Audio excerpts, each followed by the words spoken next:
चॅनलचे updates मिळवण्यासाठी कृपया @post मराठीला लाईक करा, शेअर करा आणि सबस्क्राइब करायला विसरू नका. व्हावे.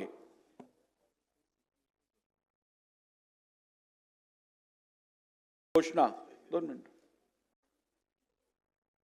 आपल्या सर्वांना विदित आहे की राष्ट्रकुल संसदीय मंडळ महाराष्ट्र शाखेतर्फे दरवर्षी महाराष्ट्र विधिमंडळाच्या नागपूर येथील हिवाळी अधिवेशन कालावधीत राज्यातील विद्यापीठातील राज्यशास्त्र व लोकप्रशासन या विषयांचा अभ्यास करणाऱ्या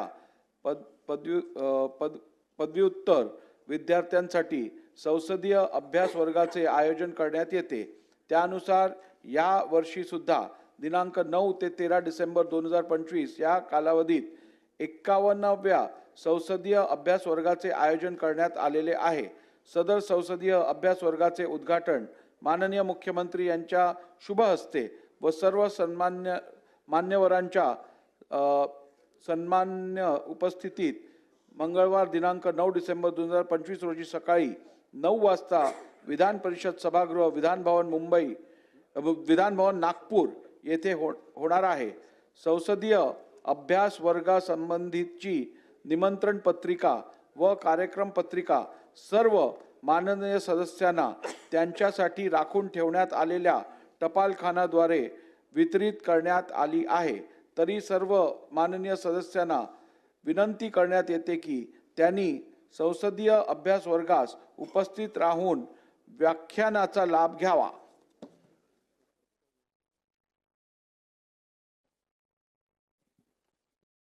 अध्यक्ष महाराज, महाराष्ट्र एकत्रीकरणाच्या नंतर आपण ठरलेलं होतं की कमीत कमी 2 महिने या अधिवेशन नागपूरमध्ये व्हावं. पण ठीक आहे, आमचे मित्र ज्यावेळेस विरोधी पक्ष नेते होते त्यावेळेस ते 2 महिन्याचे करायचे, 1 महिन्यात अधिवेशन व्हायचं. पण मला असं वाटतं अध्यक्ष महाराज की आपण आज पुरवणी मागण्या हे पण सादर करून म्हणजे आज मांडलेलं जायचं अध्यक्ष महाराज, आणि सगळे बिलं पण आहे. अध्यक्ष महाराज, सरकारला एवढी घाई काय इथून पळून जायची? आपलं मी एक पेपरला बातमी वाचली होती की आचारसंहिता लागतील, हे लागतील. अध्यक्ष महाराज, चाललेली प्रोसेस आहे ना. पण विधिमंडळाचं कामकाज सरकारला पुरवणी मागण्यास मंजूर करायची असतील तर मग काय करायचं अध्यक्ष महाराज? 1 दिवसाचं सेंट्रल हॉल बोलवा. नानाभाऊ, आपण यापूर्वी पीठासीन अधिकारी म्हणून कार्य केलं असल्यामुळे माझा असं समज आहे की आपल्याला माहिती आहे सभागृहात होणाऱ्या कामकाजासंदर्भात आपण BSc मध्ये संपूर्ण चर्चा करतो आणि सहमताने आपण निर्णय घेतो.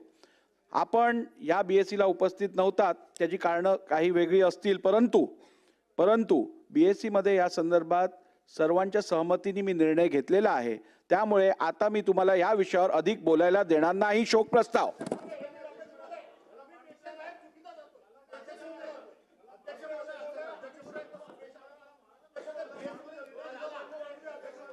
बसून घ्या. भास्कररावांना बोलू द्या. बसून घ्या. बोला. सन्माननीय अध्यक्ष महोदय, ही गोष्ट खरी आहे की BSc मध्ये चर्चा होत असताना जे होणारे निर्णय आहेत हे सर्वसाधारणपणे युनॅनिमसली व्हावेत अशा प्रकारची अपेक्षा असते. हे मी मान्यच करतो. दुसरी गोष्ट, मला हाही नियम माहीत आहे की सर्वसाधारणपणे BSc मध्ये झालेली चर्चा येऊन बाहेर बोलायचं नसतं, हेही मला माहिती आहे. तरी मी बोललोय हेही मी मान्य करतो. मी कधी आयुष्यात खोटं बोलत नाही. पण अध्यक्ष महोदय, आपण असा मेसेज आमच्या समोर पाठवताय. सन्मान्य सदस्य नानाभाऊ पटोले यांनी जो मुद्दा उपस्थित केला की हे अधिवेशन विदर्भाचा असल्यामुळे विदर्भ करारानुसार व्हायला पाहिजे, हा त्यांचा प्रमुख मुद्दा. ठीक आहे, त्याच्यावर आपण निर्णय देणार. पण आपण असा मेसेज पाठवला की आम्ही तिथं ह्या सगळ्या गोष्टीला मान्यता दिलेली. आम्ही आमचं मत तिथं मांडलेलं आहे की 8 ते 19 पर्यंत व्हावं, हा आम्ही आग्रह केला. एखादा आठवडा अधिक वाढवा म्हणून आग्रह केला. निर्णय झाला इथपर्यंत ठीक आहे, परंतु तुम्ही आमच्याबद्दल संशयाचं वातावरण निर्माण करू नये असं मला म्हणायचं. ठीक आहे सर.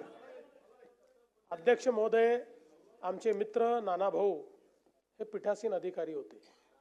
ते असं म्हणतात घाईघाईने तुम्ही पुरवणी मागण्या टाकताय, घाईघाईने तुम्ही अध्यादेश टाकताय, घाईघाईने तुम्ही विधेयकं टाकतायत. पीठासीन अधिकारी म्हणून त्यांना हे नक्की माहिती आहे की अधिवेशनाच्या पहिल्या दिवशीच आपण नेहमी पुरवणी मागण्या दाखवतो, चर्चा नंतर होते. पहिल्या दिवशीच जे विधेयकं आपल्याला त्या ठिकाणी मान्य करायची आहेत त्याचं इंट्रोडक्शन पहिल्या दिवशीच होतं आणि अध्यादेश तर पहिल्या दिवशी दाखवले पाहिजेत हा नियम आहे. त्यामुळे यात कुठेही आपण गेल्या 25-50 वर्षातलं कुठल्याही अधिवेशनाचा पहिला दिवस काढला यापेक्षा वेगळा अजेंडा आपल्याला कधीच दिसणार नाही. त्यामुळे मला असं वाटतं की ही भावना आमची पण आहे की अधिवेशन जास्तीत जास्त झालं पाहिजे. आणि तुम्हाला सांगतो की गेल्या 25 वर्षामध्ये सर्वात जास्त अधिवेशन मी मुख्यमंत्री असतानाच नागपुरात चाललं आहे आणि पुढेही चालेल. आता आपल्यालाच माहिती आहे आचारसंहिता आहे, पुढे कधी आचारसंहिता होऊ शकते हे आपल्याला माहीत नाही, पण ती जी काही